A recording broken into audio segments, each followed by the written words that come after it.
hearing, her voice start to shake. She starts sobbing. And that's only when the prosecution's asking her questions. When the defense is asking her questions, she's very reserved. She tries to give them very short answers. At times today, she was like, yeah, sure. She kind of had a sarcastic tone. So on this tape that they played in court, it was a recording of her talking to this man named Sujit. She is like, I'll kill you. But so again, I didn't hear it. I saw the transcript, and she's basically saying I'll kill you. I believe she said something like, I'll cut you up. And a friend of mine who was in court said that she wasn't yelling, but it was a very aggressive tone. And it was very different than the tone you hear this 8-month pregnant woman who's now on the stand, who is, sharing how she, in her words, was a sex slave for years. It's hard to associate her with that tone, right? But again, my friend who was in court was telling me that the entire tone kind of shifted. Whoa, it was a recording of her basically threatening this man. And they also showed a text message, or read a text message where she asked Diddy, should I tell him that I'll take him hostage, right? Now, the prosecution tried to flip it and say that she was basically kind of getting instructions from Diddy on how to try to intimidate this man, right? So that was one of the big highlights. The other big highlights, I would say, are y'all ready for some breaking news? This is how the cross-examination ended. Basically, the defense asked her, they're trying to paint her out to be, so the line of questioning went like this. They said, in November of 2023, right before you filed your lawsuit, what was your financial situation? And she said, we were good, right? And they were like, did you, your husband at the time was a personal trainer. Yes. Did you and your family move into your parents' house at the time in Connecticut? They were like, yeah. Did you do it for financial reasons? And she was like, no, we did it because we wanted to get back to the East Coast. We were living in LA, and then we were trying to get back to the East Coast. Her parents live in Connecticut. And they were like, your parents' house is pretty modest, won't you say? You were living in these mansions that we've been showing in court, these pictures of these homes that you've been living in. Compared to all of that, your parents' house is kind of modest. And they're like, so you and your entire family just so happened to move into your parents' house. And you also were supposed to go on tour, right? She was going to do this tour in Australia and New Zealand. And they're trying to show that, aside from that income and her husband's personal training income, they didn't really have that much money coming in. So they were like, so then you file your lawsuit, right? And you end up settling for $20 million. But they also found out that just this month, she agreed to a $10 million settlement with the Intercontinental Hotel. Because remember, that is where the hotel attack video happened, where Diddy ended up paying off the security guard, taking the tape, and all that situation, right? So they flubbed it bad, and that just came out. So originally the defense was asking the question, so you just received money from the Intercontinental. And she was like, no, I didn't receive money. So then they had to reframe it and say, well, you agreed now and you anticipate receiving money. And she was like, yes. So then the prosecution tried to redirect it and say, you're not getting money or to anticipate getting any money from this trial. Basically you're here on your own free will doing this because you believe this is the right thing to do. But that's new information that just came out, that basically she settled with the Intercontinental Hotel, the hotel where that attack took place and the surveillance video was leaked, where Diddy paid off security guards. From there, we also, after she got off the stand, they called special agents, a Homeland Security Special Agent Yazin, I forgot her name, I'll look at my notes. But anywho, she's a Homeland Security agent with the Homeland Security Department. And she was the one who raided Diddy's room and had a search warrant when he was arrested in New York. Now, this is interesting because originally his attorneys had negotiated that he was going to turn himself in. And and he had been in New York for about 2 weeks before he was arrested. And the reason being, they knew that he was going to be indicted. And so his attorneys when they were trying to get him out on bail, were trying to present it to the court like, listen, he knew he was going to get indicted. And actually, without any direction from the government, he is not my window, y'all. It's over. So I'm like, can y'all still hear me?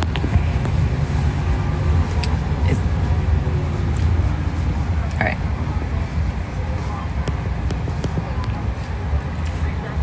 Sorry, I'm an Uber. Okay, so I'll speak up a little bit.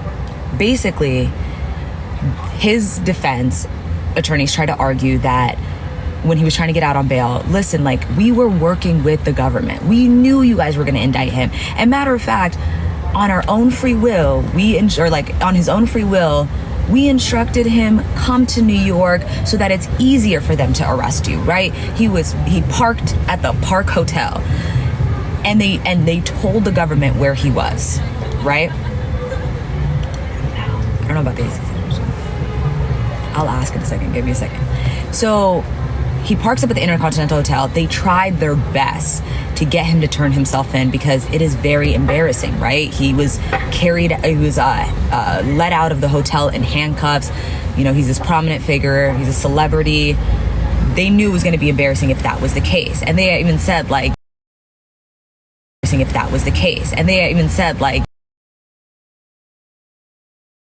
but this is where it gets interesting, because today they showed pictures.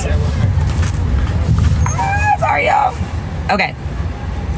So today they showed pictures of the inside of the hotel where he got arrested. Now, remember, his attorney said that he knew he was gonna get indicted. He knew that they were coming for him. They did think that he was gonna turn himself in. Okay. They did know he was going to turn himself in. But this is where, okay, let me paint the picture for you guys. There's a bed in the room. There's a closet. You open the closet. His clothes are hung up. His shoes are in this top closet. At the bottom, there are Ziploc bags. And guess what those Ziploc bags are filled with? Bottles and bottles and bottles of baby oil. It's not it. You turn to the left. On the table, bottles and bottles and bottles of baby oil and Astrolube, which is the exact same brand of lubricant that Cassie said that she used to pick up, right? When she would pick up supplies for the freak offs, it would be baby oil, it would be candles, it would be Astrolube, it would be some music. What else did she pick up? That was just like kind of the supplies. Wait for this. They go into the bathroom. Guess what's in the bathtub? Bottles and bottles of baby oil and lubricant. They open the nightstand. Can y'all guess what's in the nightstand? Baby oil. So then they actually they ask, mind you, this man knew he thought he was gonna turn himself in the next day. So you already know the government is after you. You know any minute, you are about to be indicted any minute now. So they're showing the pictures. From there, the prosecutor asks the special agent, was that all of the baby oil y'all found? This woman said no. And you could hear laughter in the courtroom. People were chuckling because there were so many bottles of baby oil, right? But I think it just speaks to the fact that this man knew he was about to get arrested and was still having freak offs in the hotel room. There was also drugs, MDMA, which is, I think, a form of ecstasy molly, ketamine. He had studio lights, which also Cassie described, right? He would like mood lighting. So he had studio lighting. He had iPhones propped up like it was about to be a recording device. So you could clearly tell that either he was having a freak off or he was anticipating to have a freak off. And if that doesn't tell you, just how frequently he was having these freak offs.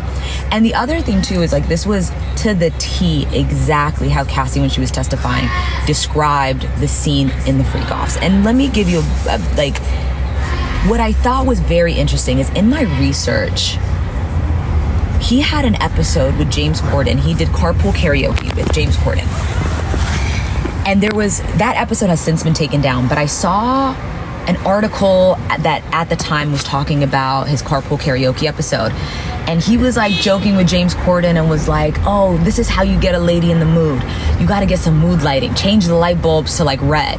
And that's what Cassie said he likes to do. So it's interesting to now go back and hear like her say it, to see it, you know, in the pictures, but to also see that like he was on a national show, a popular show like Carpool Karaoke, talking about he likes mood lighting and music. It was since deleted. Yeah, you can't find the episode. I tried to click on it today and it was like, this post is not available.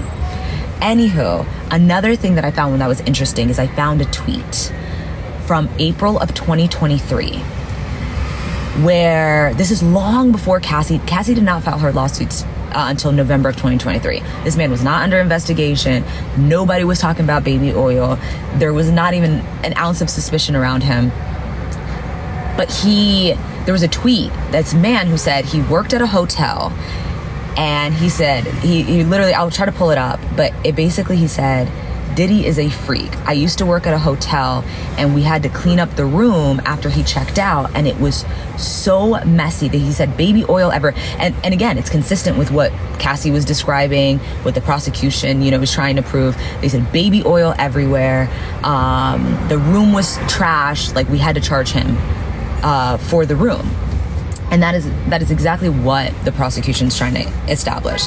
Now let's talk about these rooms, because what I thought was the most interesting, I was about to make a video on this right now, is Cassie said that the freak-offs had a certain smell.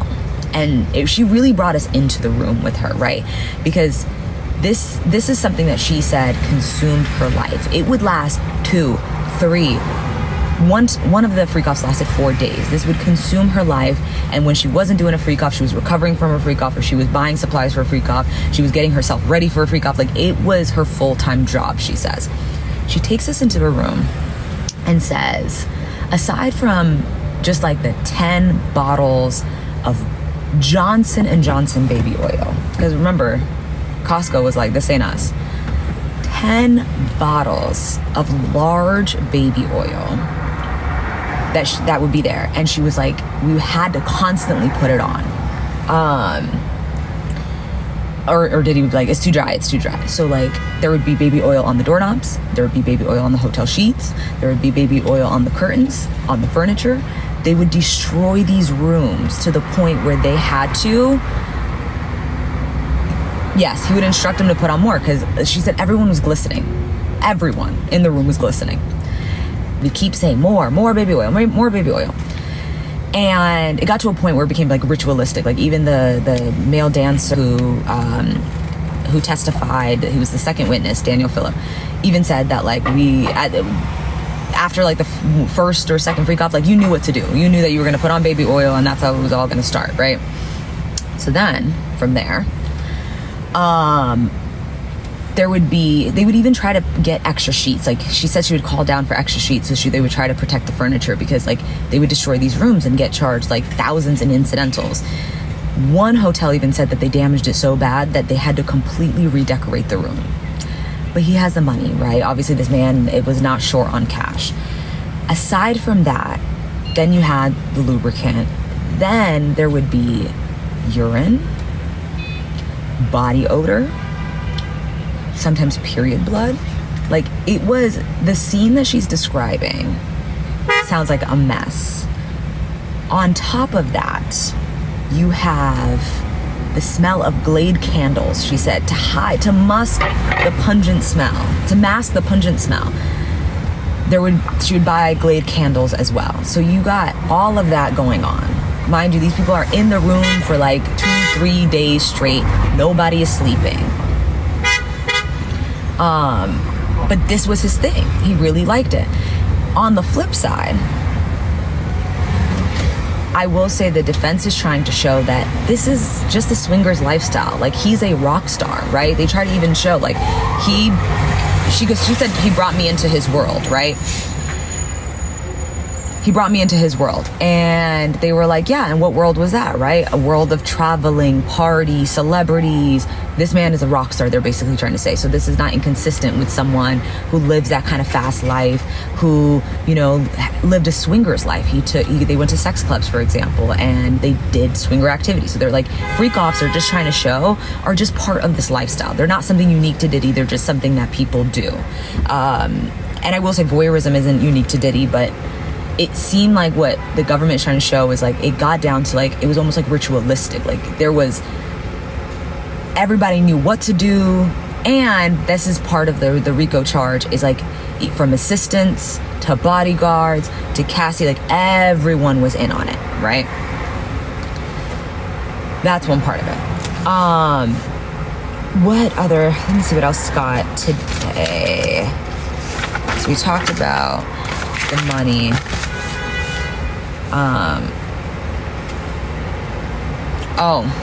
Another breaking news that came out of today's court hearing.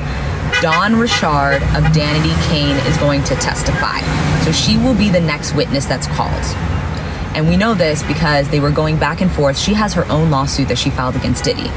And it has to do with forced labor. Now, mind you, I believe she's testifying to back up Cassie's sex trafficking charge. So they can't touch forced labor because she's not there as a part of the RICO charges, right?